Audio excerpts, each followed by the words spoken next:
تو ایک سخت پیغام دیا گیا ہے کہ پھر یہ مت سوچنا کہ صدر زرداری کو کوئی امیونٹی حاصل ہے. امیونٹی جو ہے وہ آئینی عدالت میں لے جا کے کیس لے جا کے وہ ختم بھی ہو سکتی ہے, آپ کے خلاف بھی فیصلہ ہو سکتا ہے. اور اگر صدر کو امیونٹی ہے بھی تو اس کے رشتہ داروں کو تو امیونٹی نہیں ہے. اشارہ بلاول بھٹو فریال تالپور کی طرف ہے. السلام علیکم, میں ہوں سجاد انور. آج پھر میرے ساتھ ستار خان صاحب موجود ہیں. خان صاحب ویلکم ٹو دی شو. آج آپ نے دیکھا کہ ایم کیو ایم دندنا رہی تھی, ایک پریس کانفرنس بڑی دھواں دار ہوئی, اس کے سارے مین لیڈر دندنانا کہتے ہیں یار بڑے زور و شور سے تو وہ کہہ رہے تھے کہ جناب جاگیرداروں کو, سندھ کے جاگیرداروں سے ہم حساب لیں گے اور ترقی جو کراچی کی ہے وہ اس لیے کہتے ہیں کہ ان کی جماعت میں جاگیردار کوئی ہے نہیں, اس لیے کہتے ہیں. نہیں, وہ مڈل کلاس کی جماعت کا دعویٰ تو کرتے ہیں. اچھا, لیکن یہ تو ایک اگلی بات ہے نا. وہ انہوں نے ایک کراچی کو صوبہ بنانے کے لیے یا کراچی کے حقوق کے لیے یا آئینی ترمیم کروانے کے لیے کہ جو کراچی کا فنڈ ہے وہ کراچی پہ لگے, اور یا اس کو انتظامی طور پہ سندھ سے الگ کرنے کے لیے کیمپین شروع کر دی. اچھا, اس سے پہلے بھی ہم نے دیکھا تھا میاں عامر صاحب نے بلا کے لوگوں کو ایک بریفنگ دی تھی کہ کچھ صوبے بننے چاہیے. اچھا, ابھی 28ویں ترمیم کی بات ہو رہی ہے, تو میں سینئر جو جرنلسٹ ہیں ہمارے اپنا مالک, ان کی طرف سے, محمد مالک کی طرف سے ایک بیان آیا سامنے. انہوں نے اپنے پروگرام میں یہ بات کی ہے کہ پیپلز پارٹی کو پیغام پہنچا دیا گیا ہے پاور دیٹ بی کی طرف سے کہ جناب یہ جو 27ویں ترمیم ہوئی ہے نا, اس میں تو آپ کی فیس سیونگ کر دی گئی. جو آپ نے کہا چلو جی ٹھیک ہے, آپ کی بات مان لی گئی تاکہ آپ کا چہرہ بچ سکے. لیکن اگر آپ نے یہ 28ویں جو ترمیم آ رہی ہے اس میں جو این ایف سی کا معاملہ آ رہا ہے, جو صوبوں کو وزارتیں چلی گئی ہیں وہ واپس 1-2 لینی ہے ہم نے, اور جو ڈیفینس کو پیسے دینے ہیں اور باقی جو کرنا ہے, اس پہ اگر آپ کہتے ہیں کہ 18ویں ترمیم جو ہے اس پہ کمپرومائز نہیں کریں گے تو یہ آپ کے لیے مشکل ہو جائے گا, بدمزگی ہوگی. یہ پیغام بھی دیا گیا خان صاحب ساتھ ہی. نہیں, ایک بات بتاؤں آپ کو, ہم لوگ جو جرنلسٹ لوگ ہوتے ہیں نا, پولیٹیکل ڈیولپمنٹ کے بارے میں ہمارے پاس جو انفارمیشن ہوتی ہے نا, وہ ایز سچ ہمیں پوری طرح اس پہ ایمان نہیں لانا چاہیے پوری طرح. لیکن پہلے سن تو لینا کہ انہوں نے کیا کہا, پوری بات تو سن لیں. ابھی مزید میں نے سننا. ہاں, یہ تو ایک بڑا, اس میں ایک کافی بڑی تھریٹ ہے پیپلز پارٹی کے لیے, ان کے وجود کے لیے تھریٹ ہے. وہ کہہ رہے ہیں کہ جناب اگر آپ نے رخنا ڈالا تو ایک سخت پیغام دیا گیا ہے کہ پھر یہ مت سوچنا کہ صدر زرداری کو کوئی امیونٹی حاصل ہے.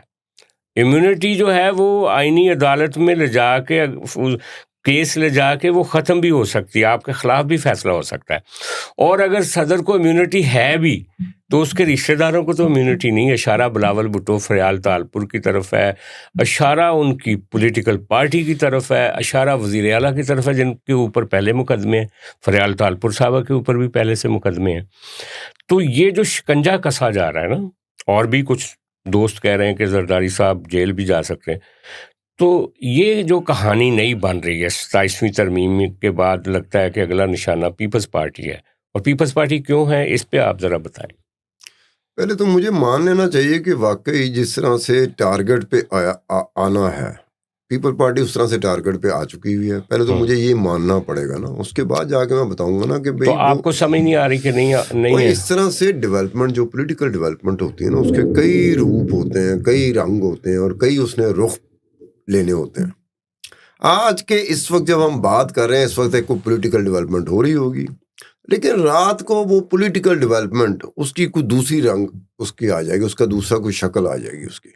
یہ پولیٹیکل ڈیولپمنٹ یہ مسلسل, جسے کہتے ہیں نا کنٹینیوٹی کے ساتھ, تسلسل کے ساتھ یہ چل رہی ہوتی ہے. کسی ایک جگہ پہ جا کے فیصلہ جو ہوتا ہے وہ 1 گھنٹے بعد یا 1 دن بعد یا 1 ہفتے بعد بدل جاتا ہے, کیونکہ بہت ساری اور چیزیں آ جاتی ہیں نا, کہ یہ بھی ہو سکتا ہے, یہ بھی ہو سکتا ہے, یہ بھی ہو سکتا ہے. ہماری سیاست میں یہ ہو سکتا ہے, یہ کئی دفعہ ہوتا ہے. اس کے ساتھ چلنا چاہیے. اگر آپ ایک دم سے آگے کہتے ہیں نا کہ کسی ایک سیاسی جماعت کو آپ جڑ سے اکھاڑ کے پھینک دیں گے, تو اسٹیبلشمنٹ ہو یا پاور دیٹ بھی ہو, انہوں نے آج تک ان میں وہ صلاحیت نہیں ہے کہ وہ ایک دم سے جڑ سے اکھاڑ کے پھینک دیں. یہ بات ہے. نقصان پہنچاتے ہیں, کمزور کرتے ہیں, اس میں ٹائم بھی لگتا ہے, اور کئی دفعہ اس پروسیس میں نقصان کر رہے ہوتے ہیں, کمزور کر رہے ہوتے ہیں, پھر وہ طاقتور ہو جاتا ہے. نہیں, لیکن جو پیپلز پارٹی کا کیس ہے نا, اگر آپ دیکھیں تو ضیاء الحق جب سے بھٹو صاحب کو پھانسی ہوئی ہے تب سے لے کر اب تک تو پیپلز پارٹی کی ڈاؤن سائزنگ ہوئی ہے. پنجاب سے ان کو, پنجاب اپنی غلطیوں کی وجہ سے یا ایکسٹرنل پریشر کی وجہ سے, میرا جملہ تو پورا سن لیا کریں. اختلاف کرنے کی ضرورت تو, ہاں جی, میں جرات کر سکتا ہوں. جی کریں. وہ یہ ہے کہ پیپلز پارٹی کا جو الیکٹورل اسٹرینتھ تھی, جو انتخابی پاور تھی, وہ بے نظیر بھٹو کی مرڈر کے بعد رخصت ہوئی ہے. اس سے پہلے وہ الیکٹورل پاور, چاہے وہ سندھ ہو چاہے پنجاب ہو, اس کی الیکٹورل پاور اس کے ساتھ تھی, پیپلز پارٹی کے ساتھ تھی, جب تک بے نظیر بھٹو تھی, حیات تھی. اس کے بعد جب زرداری آیا, زرداری بھٹو نہیں ہے, ایک بات ذرا ذہن میں رکھیے, زرداری آصف علی زرداری ہے, زرداری بھٹو نہیں ہے. پیپلز پارٹی کا وجود جو ہے نا, وہ بھٹو اور بھٹو کے خاندان اور بھٹو کے خون کے ساتھ جڑا ہوا ہے. آصف علی زرداری یہ سٹاپ گیپ ارینجمنٹ نہیں ہوتا, آپ وہ لے لیں. آصف علی زرداری جب آتا ہے, جب 2007 کے بعد آیا تھا, تو اگلے کچھ سالوں میں پنجاب ہاتھ سے نکل گیا. اگر بے نظیر بھٹو ہوتی, وہ وزیر اعظم بنتی, چاہے اس کی حکومت 2013 کے الیکشن ہار جاتی, لیکن پنجاب میں جو حال ہوا 2013 میں قومی اسمبلی کی سیٹوں میں, صوبائی اسمبلی, وہ نہ ہوتا. نہیں, یہ ایک نئی بحث ہے, ہم ادھر چلے جائیں گے. لیکن اگر آصف زرداری صاحب کو بھی دیکھیں نا, تو 2008 کے بعد وہ صاحب جو ہیں وہ کم اکثریت کے باوجود انہوں نے گورنمنٹ بنائی, نون لیگ کو ساتھ ملایا, 18ویں ترمیم کی, اپنی صدارت کی مدت پوری کی, اپنے 2 وزیر اعظم بنائے. اس کے بعد اب دوبارہ خود صدر دوبارہ بن گئے ہیں, اور ان کو انہوں نے, اور سندھ کی حد تک, سندھ کے بارے میں کہتے ہیں, آپ الیکٹرل سیاست کی بات کر رہے ہیں, سندھ میں کہتے ہیں کہ ذوالفقار علی بھٹو نے بھی سندھ کے اندر اتنی سیٹیں نہیں نکالی تھیں, نہ محترمہ بے نظیر بھٹو نے, جتنی زرداری صاحب نے نکالی ہیں سندھ سے. اور جتنے سندھ کے مخالف دڑے تھے, جو بے نظیر بھٹو کی بھی مخالفت کرتے تھے, شرازیوں سے لے کر باقی جو کئی فیملیز جو تھیں, ان سب کو توڑ موڑ کے اس نے پیپلز پارٹی میں شامل کر لیا. تو اچھا, نہیں, آپ کہتے ہیں سٹاپ گیئر ارینجمنٹ. ایک بات سن لیں نا, زرداری جب پہلی دفعہ صدر بن رہا تھا, تو کسی نے مجھے کہا کہ زرداری صدر آ رہا ہے, یہ 2008 کی بات کر رہا ہوں, میں نہیں مان رہا تھا. اس نے میرے ساتھ شرط لگا لی, میں شرط ہار گیا. دوبارہ زرداری صدر بن رہا ہے, پھر ایک دوست مجھ سے شرط لگا رہا ہے, مجھے اس وقت بھی سمجھ نہیں آ رہی تھی, میں کہ یہ نہیں بنے گا زرداری, زرداری بن گیا. سجاد صاحب, میں 2 شرطیں ہار چکا ہوں. اب میں زرداری پہ بات کرتے ہوئے نا احتیاط کرتا ہوں. جو بندہ 2 شرطیں ہارا ہو اس کے صدر بننے پہ, کہ کیا چمتکار کرتا ہے, پتہ نہیں کیا چکر چلاتا ہے. اس کے چکر چلانے کا, اس کے چمتکار کا, چے کاف رے کا, مجھے تو آج تک نہیں پتہ لگا. یہ وسط حالات میں ہوتے ہوئے Zardari all of a sudden ایسے حالات میں آیا تھا کہ سارے اس کے پاؤں پڑے ہوتے ہیں, اس کے پیچھے اور سب معافیاں مانگ رہے ہوتے ہیں. یہ نہیں اس بندے کی سمجھ آئی کہ پاکستانی پولیٹکس میں زرداری ایک ایسا بندہ پیدا ہو چکا ہے کہ جس کی سمجھ نہیں آتی کہ 2:35 پہ وسط حالات میں ہے. اچھا, یہ 2:45 پہ وہ ایسی جگہ میں بیٹھا ہوتا ہے جہاں آپ کو بھی اس کی ضرورت پڑ جاتی ہے, مجھے ہی پڑ جاتی ہے سیاسی طور پہ. میں آپ کو بتاؤں کہ زرداری صاحب کے بارے میں ایک پکی میری ایک تھنکنگ ہے کہ اگر آپ کے ملک میں پاور دیٹ بھی اس طرح سے نہ ہو جیسے ہے ابھی, جیسے دوسرے ملکوں میں جہاں نہیں ہوتی اس طرح کی اسٹیبلشمنٹ ننگی چٹی, ایسے ملک میں اگر زرداری صاحب ہوتے تو یہ خود ایک پولیٹیکل اسٹیبلشمنٹ ہوتے, کیونکہ دا وے ہی از مینیجنگ, اور جس طریقے سے وہ سیاست کرتے ہیں, لوگوں کو ساتھ میں لاتے ہیں, میکسیمم مخالفوں کے ساتھ صلح کر لیتے ہیں. کاف لیگ کو ساتھ ملا لیا, نون لیگ کو ساتھ ملا کے گورنمنٹ کر لی. کاف لیگ کی بات آئی آپ کی, تو کاف لیگ کو قاتل لیگ کہنے والا کون تھا؟ جب اس نے مائک کے اوپر ہاتھ رکھا بلاول بھٹو کے, جب بے نظیر بھٹو کی شہادت ہوئی تھی, ایسے اس نے مائک پہ ہاتھ رکھا, یعنی کہ اپنے بچے کو روک رہا تھا, جتنا تو نے بولنا تھا بول دیا. اس کے بعد کاف لیگ کو قاتل لیگ کہا گیا. لیکن کچھ ہی سالوں بعد, موسٹ پروبلی 2011-12 میں پیپلز پارٹی کی حکومت ہے, زرداری صدر ہے, اور کاف لیگ کے جو کرتا دھرتا تھے چودھری پرویز الہی، وہ نائب وزیر اعظم، وہ نائب وزیر اعظم بنا دیا، اور اس کے علاوہ کچھ اور لوگوں کو، کاف لیگ کے لوگوں کو منسٹریز میں لے لیا۔ اب یہ ہے زرداری، اس کے بارے میں آپ کوئی پریڈکٹ کرنا۔ اچھا، لیکن اس وقت جو لوگ اپنے آپ کو کہتے ہیں نا کہ ہم اسٹیبلشمنٹ کے بڑے قریب ہیں، اور وہ 27ویں ترمیم کا ابھی تو سیاہی خشک نہیں ہوئی، ابھی اس کی مٹھائیاں جو ہیں وہ تقسیم ہو رہی ہیں، اور ساتھ ہی انہوں نے چھرا نکال لیا ہے کہ جناب اب تو پیپلز پارٹی یا تو 18ویں ترمیم کو رول بیک کروائے گی آرام سے، اور اپنا یہ جو سندھ کے صوبے بنوائے گی، 4 جنوبی سندھ، شمالی سندھ اور کراچی اور فلانا، یا پھر تیار ہو جائے بلی چڑھنے کے لیے۔ تو یہ ایک نازک مرحلہ، ستار خان صاحب ایک سیکنڈ اس موقع پہ کہا جا رہا ہے، ایک سیکنڈ خدا کی قسم مجھے آج تک اسٹیبلشمنٹ نے نہیں کہا، ایک سیکنڈ اس طرح سے جس طرح آپ نے کہا۔ فی الحال یہاں میں اسٹیبلشمنٹ ہوں۔ مجھے یہ بتائیں کہ جب آپ کوشش کر رہے ہو کہ ان کا جو فرزند بلاول بھٹو زرداری، جس نے پچھلے دنوں وزارت خارجہ میں بڑا کام کیا، جنگ کے دنوں میں انٹرنیشنلی لابنگ کی، کل انہوں نے کشمیر میں بھی جا کے مودی کو للکارا 2 دن پہلے، اس کو وہ وزیر اعظم بنوانا چاہتے ہیں، اور پکی بات اس وقت آپ کو کہا جائے کہ نہیں جی تہاڑی تے پارٹی توڑی جا رہی ہے، تہاڑی تے پارٹی جڑی وہ ٹرموائل سے جا رہی ہے، یا تسی واپس چلے جاؤ، اپنے سٹیکس چھوڑ دو، تو یا تسی سجاد صاحب، یہی اسٹیبلشمنٹ، یہی پاورز دیٹ بھی 2013 میں سندھ میں جو الیکشن ہوئے، پیپلز پارٹی کا کچھ نہیں بگاڑ سکے۔ انتخابی حوالے سے میں بات کر رہا ہوں، 2018 میں بھی یہی ہوا کہ سندھ میں اسٹیبلشمنٹ پیپلز پارٹی کے انتخابی جو طاقت ہے اس کا کچھ نہیں بگاڑ سکی، وہ اسی طریقے سے آتی ہے یا اس سے بہتر طریقے سے آتی ہے۔ 2018 میں 2013 کی نسبت ذرا بہتر طریقے سے زیادہ لوگ الیکٹ ہو گئے ان کے۔ تو سندھ کی حد تک اگر آپ سیاست چاہتے ہیں، سندھ کی حد تک میں بات کر رہا ہوں، زرداری کو آپ رول آؤٹ نہیں کر سکتے۔ اگر سندھ کو ساتھ نہیں رکھنا یا سندھ تھوڑی دیر کے لیے غائب ہو جائے، پھر اسٹیبلشمنٹ جو دل کرتا کرے۔ نہیں، سندھ نوں توڑنا چاہتے ہیں، وہ دیکھو نا ایم کیو ایم نے پلان شروع کر دیتا ہے، اوتھے دے نیشنلسٹ نہیں توڑ سکتی جب تک کہ، ہاں الطاف بھائی ایک بندہ تھا نا جس کو ہم بھول گئے، کوئی اس کا ذکر ہی نہیں کرتا، ڈنکا اس کا بجتا تھا ایک زمانے میں جب وہ تھا پاکستان میں، اب کوئی ذکر ہی نہیں کرتا۔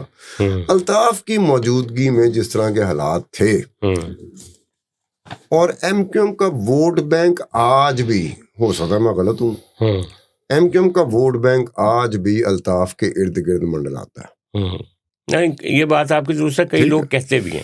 اب اگر الطاف کے دور میں ہوتا، وہ بات چلتی رہتی، تو شاید یہ پوزیشن ایم کیو ایم کی بن جاتی کہ سندھ میں شاید وہ اس طرح کی کوئی چیز جو ڈویژن آئی تھی، جیسے ہم کہتے ہیں نا اندرون سندھ اور شہری علاقے سندھ کے، ان بنیادوں پہ شاید کوئی ایسی چیز بننے کے قابل ہو جاتی۔ اب اس ایک وقت میں ایم کیو ایم میں اتنے تپڑ نہیں ہے کہ وہ سندھ کو تقسیم کر سکے۔ اچھا، لیکن یار ایک بڑا ایک انٹرسٹنگ پیرالل بھی ہے خان صاحب، کہ زرداری صاحب کو ٹھیک ہے آپ کہتے ہیں کہ جادوگر ہے، وہ آ جاتے ہیں، وہ اچھا جادوگر کہا جاتا ہے، کہتے ہیں نا، ابھی آپ نے بھی کہا کہ اس کو آپ رول آؤٹ نہیں کر سکتے، اس کو وہ اس کے بارے میں بیٹ نہیں لگا سکتا، مطلب تو یہی ہے نا۔ میں نے معافی مانگی، تو لیکن شرط نہیں لگاؤں گا، میں زرداری پہ شرط نہیں لگاؤں گا۔ اچھا، یہاں جو پیرالل میں دیکھ رہا ہوں نا، کہ جو پنجاب کی لیڈرشپ ہوتی ہے، جیسے مسلم لیگ نون ہے، مسلم لیگ نون کا کالا باغ ڈیم ہو جائے، نہروں کی سیاست ہو جائے، این ایف سی ہو جائے، ان کے اوپر اسٹیبلشمنٹ سے کبھی تنازع نہیں ہوتا۔ اچھا، نہ یہ ڈیموکرائٹائزیشن کے لیے اس طرح کی ترامیم کرنا چاہتے ہیں جیسی 18ویں ترمیم زرداری نے کی تھی ان سب کو ملا کے۔ اچھا، عمران خان بھی کہتا تھا صدارتی نظام آ جائے، باجوہ بھی کہتے تھے صدارتی نظام آ جائے، عمران بھی کہتا تھا طالبان کو لے آؤ، باجوہ بھی کہتا تھا طالبان کو لے آؤ۔ جو پالیسی کا سنکرونائزیشن ہے نا اسٹیبلشمنٹ کی پنجاب کی لیڈرشپ کے ساتھ، وہ سندھ کے لوگوں کے ساتھ نہیں ہے۔ بی بی ہمیشہ کہتی رہی کہ طالبان کی پالیسی غلط ہے۔ اچھا مجھے ایک بات بتاؤ، یہ پی ٹی آئی تھی، یہ عمران خان تھا، یہ مرشد تھا، یہ پنجاب میں نون لیگ کو للکار رہا تھا، سندھ میں کیوں نہیں للکار رہا تھا؟ کوئی مجبوری تھی اس کی، پی ٹی آئی کی یا عمران خان کی؟ کیونکہ سندھ میں تو آپشن ہی کوئی نہیں ہے، اندرون سندھ تو پیپل پارٹی کے علاوہ آپشن ہی کوئی نہیں ہے، کتنے عرصے سے آپشن نہیں ہے۔ پنجاب میں جب یہ للکار رہا تھا پی ٹی آئی کا یہ عمران خان للکار رہا تھا، تو اس کی مجھے وجہ بتا دیں یار، مجھے نہیں پتا کہ یہ کیوں اس طریقے سے سندھ میں نہیں للکار سکا، یا اس کو بتایا گیا تھا یا اس کو پتا تھا کہ سندھ دال نہیں گلے گی اندرون سندھ۔ دیکھیں سندھ کا جو ڈائنامکس ہے نا وہ اور ہے، پنجاب کا اور ہے۔ جو پنجابی ایک اوور آل سائیکی ہے نا، پولیٹیکل سائیکی، وہ پچھلے ضیاءاللہ کے ٹائم سے لے کر اب تک وہ چلی گئی ہے اسٹیبلشمنٹ کے اس بیانیے کے ساتھ۔ جو اسٹیبلشمنٹ کا بیانیہ ہوتا ہے نا، مثلاً آپ کو یاد ہے کہ اگر جہاد کا بیانیہ تھا تو وہ پنجاب میں بڑا پاپولر ہوا تھا، اور یہاں سے لوگ ریکروٹ ہو کے جا رہے تھے۔ اسی طرح پنجاب جو تھا وہ ایک دھیرے دھیرے پیپلز پارٹی سے رائٹ سینٹر کی طرف شفٹ کر گیا تھا پنجاب کا ووٹ بینک، جبکہ سندھ کا جو ووٹ بینک ہے نا وہ سندھی نیشنلزم کے ساتھ جڑا ہوا ہے، اور وہ پیپلز پارٹی کے پرانے رومانس کے ساتھ بھی جڑا ہوا ہے۔ پنجاب اس رومانس سے باہر نکل گیا۔ اب پنجاب میں میاں نواز شریف کی جو پاپولیرٹی تھی وہ سائملٹینیسلی آپ دیکھیں نا کہ راحیل شریف بھی یہاں پہ پاپولر تھا، یہاں پہ کیانی بھی پاپولر تھا یہاں پہ، لیکن سندھ میں نہیں تھا۔ وہ کہتے ہیں نہیں۔ اچھا، ایک تھی یا تھے پہ نا مجھے افسوس ہو رہا ہے کہ نواز شریف کبھی پنجاب میں پاپولر تھا، مجھے افسوس ہو رہا تھا۔ بالکل، اب تو زمین ہی نیچے سے نکل گئی نا، اب تو پی ٹی آئی نے کیپچر کر لیا۔ اگر آج فیئر اینڈ فری الیکشن ہو تو پتہ لگ جائے گا کہ نون لیگ کہاں پہ کھڑی۔ لیکن میں صرف یہ کہتا ہوں کہ نون لیگ اور پی ٹی آئی دونوں کا جو فریم آف تھنکنگ ہے وہ ایک ہی ہے، نظریاتی طور پہ ایک ہی ہیں، وہ صرف پارٹیوں کا فرق ہے۔ اس میں سجاد صاحب میرا ذرا تھوڑا پوائنٹ آف ویو یہ ہے کہ اسٹیبلشمنٹ کے ساتھ جو جنگ ہوتی ہے، لڑائی ہوتی ہے، پھڈا ہوتا ہے، اس میں ہوتا ہے کہ آپ نے دیکھنا ہے کہ آن دی گراؤنڈز ریئلٹی میں اسٹیبلشمنٹ کو ڈیمیج کس نے کیا۔ تو تاریخی طور پہ اسٹیبلشمنٹ کو سب سے زیادہ پیپل پارٹی نے ڈیمیج کیا، لڑائی ٹکر کی لڑائی۔ اس کے بعد نواز شریف نے کیا۔ نواز شریف گالیاں نہیں نکالتا تھا، پیپل پارٹی کا تو اس چیز سے تعلق ہی نہیں ہو، تو اسٹرگل کرتی ہے نا۔ نواز شریف گالیاں نہیں نکالتا تھا، وقت آنے پہ گالیاں نکالتا تھا، جیسے نواز شریف نے وقت آنے پہ بے نظیر بھٹو اور محترمہ نصرت بھٹو کو نازیبا الفاظ سے یاد کیا ہوا۔ وہ عمران خان تھا ایک طرح کا نا، ٹھیک ہے۔ اب عمران خان کی اگر بات کریں، یہ صرف اور صرف اسٹیبلشمنٹ کو گالیاں دے رہا ہے، یہ عملی طور پر پریکٹیکلی وہ کام نہیں کر رہا جس سے کہ اسٹیبلشمنٹ ڈیمیج ہو سکے۔ صرف گالیاں دینا، لان تان کرنا، یہ ذاتی لڑائی ہے نا، یہ اسٹیبلشمنٹ کے ساتھ ذاتی لڑائی ہے۔ آج ایک کیا کرائے کی لڑائی تھی، وہ اور ہے، وہ دیکھیں ایک جو میں پیپلز پارٹی کی حد تک تو نظریاتی لڑائی ہے، تو نواز شریف کے ساتھ اسٹیبلشمنٹ کی کون سی نظریاتی لڑائی؟ کوئی نظریاتی لڑائی نہیں۔ پھر اس میں گالیاں کیوں نہیں تھیں؟ عمران کی لڑائی میں گالیاں کیوں ہیں اسٹیبلشمنٹ کے ساتھ؟ وہ اس لیے ہیں کہ جو 5th جنریشن وار آپ نے شروع کی تھی اور اپنے واریئرز بنائے تھے، ان کو گالیاں اسٹیبلشمنٹ نے سکھائی تھیں پیپلز پارٹی کو دینے کے لیے اور نون لیگ کو دینے کے لیے۔ اب وہ گالیاں الٹی ہو گئیں، پر نالا الٹا بہنا شروع ہو گیا۔ اسٹیبلشمنٹ کو سوچنا چاہیے، گالیاں آپ نے سکھائی تھی بچوں کو، اور وہ اب آپ کو پڑھنی شروع ہو گئی۔ اچھا، غلطیاں یہی ہیں خان صاحب، اور اب یہ جو نئی غلطیاں ہو رہی ہیں نا کہ آپ بلوچستان کو، سندھ کو، کے پی کو، جو ایک سیٹلڈ، دیکھو نہرو تھا، اس نے 40 سال گزار دیے ایک انڈیا کو سیٹل کرنے کے لیے، نیشن بلڈنگ کے لیے، اور ہم ایک نیا آتا ہے ضیاء الحق، وہ کہتا ہے اسلامائزیشن ہوئے گی۔ اچھا میری گل تو سن لیا کرو پوری۔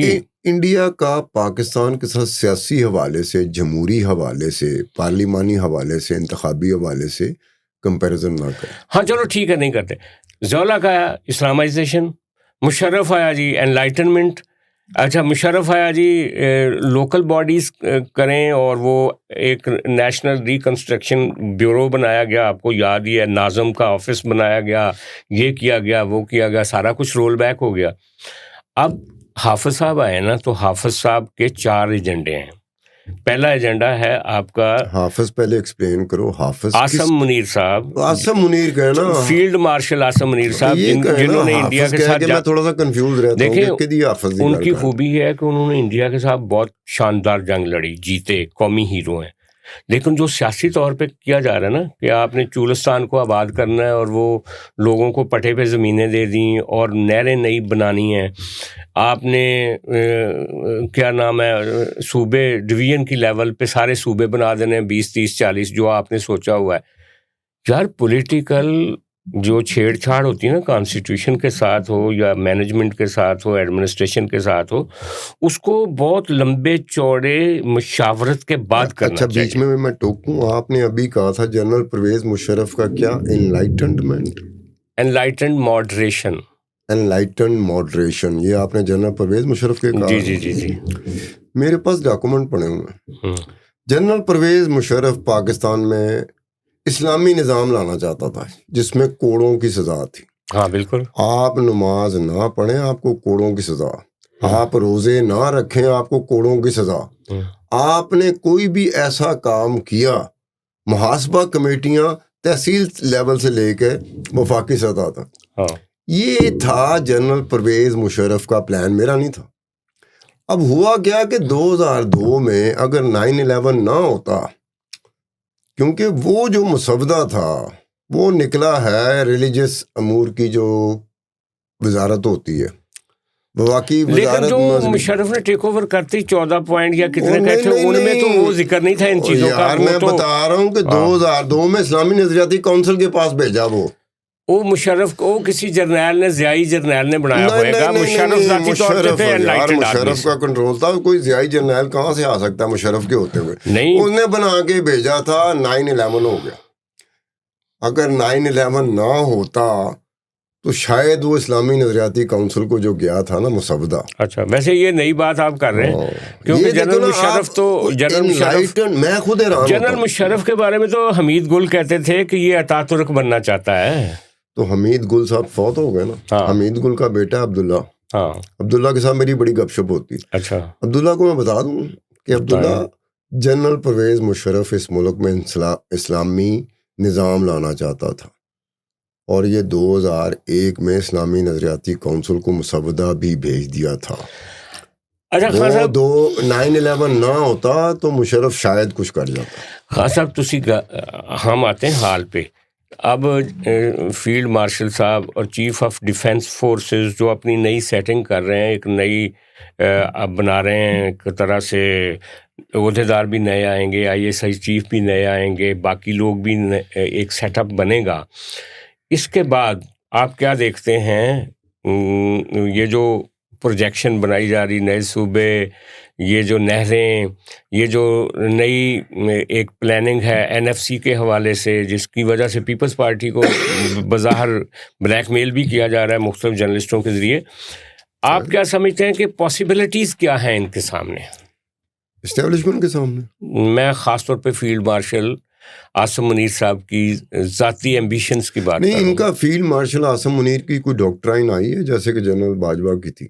یہ ڈاکٹرائن ہی ہے نا، یہ جو میں نے آپ کو 4-5 چیزیں بتائیں. اس کا تو وہ خود کہتے تھے نا، وہ تو باقاعدہ عسکری حلقے کہتے تھے کہ یہ باجوہ ڈاکٹرائن ہے. ہاں باجوہ ڈاکٹرائن. تو میں وہ کہتا ہوں کہ اس طرح عسکری حلقے کہتے ہیں کہ یہ جنرل عاصم منیر ڈاکٹرائن ہے، ایسا میں نے نہیں سنا. یہ عسکری حلقے تو نہیں کہتے، لیکن اب تبصرہ نگار تو یہی کہہ رہے ہیں نا کہ ان کا ایجنڈا ہے نئے صوبے بنانا، چولستان کو آباد کرنا اور NFC کو ریوائز کرنا، 18ویں ترمیم کو ڈائلیوٹ کرنا. عاصم منیر کے ساتھ یہ ہوا ہے. جنرل باجوہ کو، قمر جاوید باجوہ کو میں نے خود اپنے آنکھوں سے دیکھا، کانوں سے سنا. PTI مرشد کے گروپ میں، مرشد کے مظاہرے میں، مرشد کے جلوس میں، مرشد کے جلسے میں گالیاں پڑھتے ہوئے. کن کو؟ جنرل قمر جاوید باجوہ. ہاں ننگی ترین گالیاں نکالی انہوں نے ووٹ آف نو کانفیڈنس کے بعد. اس کے بعد مجھے سمجھ نہیں آئی کہ جنرل باجوہ کے ساتھ چلو آپ کا کوئی ذاتی لڑائی کہ وہ اس نے آپ کا ہاتھ چھوڑ دیا، اچھی بات تو نہیں کہ آپ کسی کو اس طرح کی گالیاں. اب دوسرے اس کے بعد پھر جنرل عاصم منیر جو ہے اس کو بھی اس طریقے سے گالیاں پڑی ہیں مرشدی گروپ کی طرف سے PTI کے حلقوں سے. لیکن یہ نازیبا اس لیے کہا جاتا ہے کہ یار آپ نے کچھ کرنا ہے نا پریکٹیکلی وہ کریں کہ اسٹیبلشمنٹ کو پاورز دیٹ بھی کوئی پتہ چل جائے. گالیوں سے میکسیمم ہوتا ہے کیا ہوتا ہے, گندے لوگ ہیں یار, دفعہ کرو یار, اس کو منہ نہیں لگاؤ. ہاں لوگ تو یہی کہتے ہیں, جیسے ابھی شاہ زیب خانزادہ کے ساتھ ہوا تو لوگ کہہ رہے ہیں. یہ آپ کو پتہ ہونا چاہیے سیاسی طور پہ اگر کوئی یہ فیصلہ کر لے کہ منہ نہ لاؤ تو تھوڑی کدی سنی بھی نہیں جائے گی. بالکل بالکل. ہمیں سمجھنا چاہیے کہ یار سیاسی طور پہ منہ لانا وہ کہیں نہ کہیں وسیلہ بن جاتا ہے آنے والے وقتوں میں. آپ نے اپنے آپ کو ایسا بنا لیا کہ اگلا یہ کہ انہوں نے منہ نہ لاؤ تو اگلے 135 سال تو کوئی منہ نہیں لائے گا. خود آ کے دکھاؤ پاکستان میں اسٹیبلشمنٹ اتنی چوڑی کیوں پھر دی, کیا وجہ ہے؟ ہر ایک سیاسی جماعت چاہے وہ پاپولر ہے یا پاپولر ہونا چاہتی ہے, ان کو سارے کی ضرورت ہوتی ہے اسٹیبلشمنٹ. وہ مشاہد حسین سید نے ابھی کہا نا کہ قیدی نمبر 804 تو گیٹ نمبر 4 کے درمیان رابطہ ہونا چاہیے. وہ 804 جو قیدی ہے نا, وہ سوار ہو کے کن کے کندھوں پہ سوار ہو کے اقتدار میں آیا تھا, وہ یہی تھے گیٹ نمبر 4 جو بھی کہنا. ابھی مشاہد حسین فواد چودھری یہی کہہ رہے ہیں کہ ان کے کندھے استعمال کرو, لڑائی چھوڑو, گالیاں. اچھا ایک بات ہے, اگر مرشد عمران جیل سے باہر آتا ہے اور اگر اقتدار میں آتا ہے تو اس کی ایک ہی صورت ہے کہ جنرل عاصم منیر ہو, چاہے فوج ہو, چاہے اسٹیبلشمنٹ ہو, وہ اس کو معافی دے دے. ابھی تک اسٹیبلشمنٹ پاورز دیٹ بھی اور آرمی نے معافی نہیں دی. دوسری بات یہ ہے کہ اگر پی ٹی آئی کے فالوور سپورٹر میں وہ سکت ہوتی جو پیپلز پارٹی کے فالوور اور سپورٹر میں سکت تھی 1977 میں, انہوں نے جنگ لڑی تھی, سیاسی جدوجہد کی تھی, 11 سال مار کھائی تھی, وہ اس انتظار میں نہیں بیٹھے ہوئے تھے کہ وہاں امریکہ کا کوئی صدر آئے گا تو ہمیں اندر ہمارے لیے بہاریں آئیں گی, یا انڈیا کچھ کرے گا, یا فلانا کچھ کرے گا, یا سجاد کچھ کرے گا, یا ستار کچھ کرے گا. یا تو ان کو اپنے اندر وہ اسپرٹ پیدا کر لینی چاہیے پی ٹی آئی والوں کو کہ بھی آپ نے جدوجہد کرنی ہے. ہاں اور یہ لمبا ایک طرح سے لمبا ہوتا ہے, سیاسی جدوجہد بڑی لمبی ہوتی ہے. یہ کہتے ہیں کہ بس اسی سوئیں ہی تھے, صبح اٹھیے تھے, ساڈا مرشد جڑا نا وہ بیٹھا ہو گئے اتھے. یہ ذرا چلیں خان صاحب, آپ کے ساتھ بڑی مزیدار گفتگو ہوئی.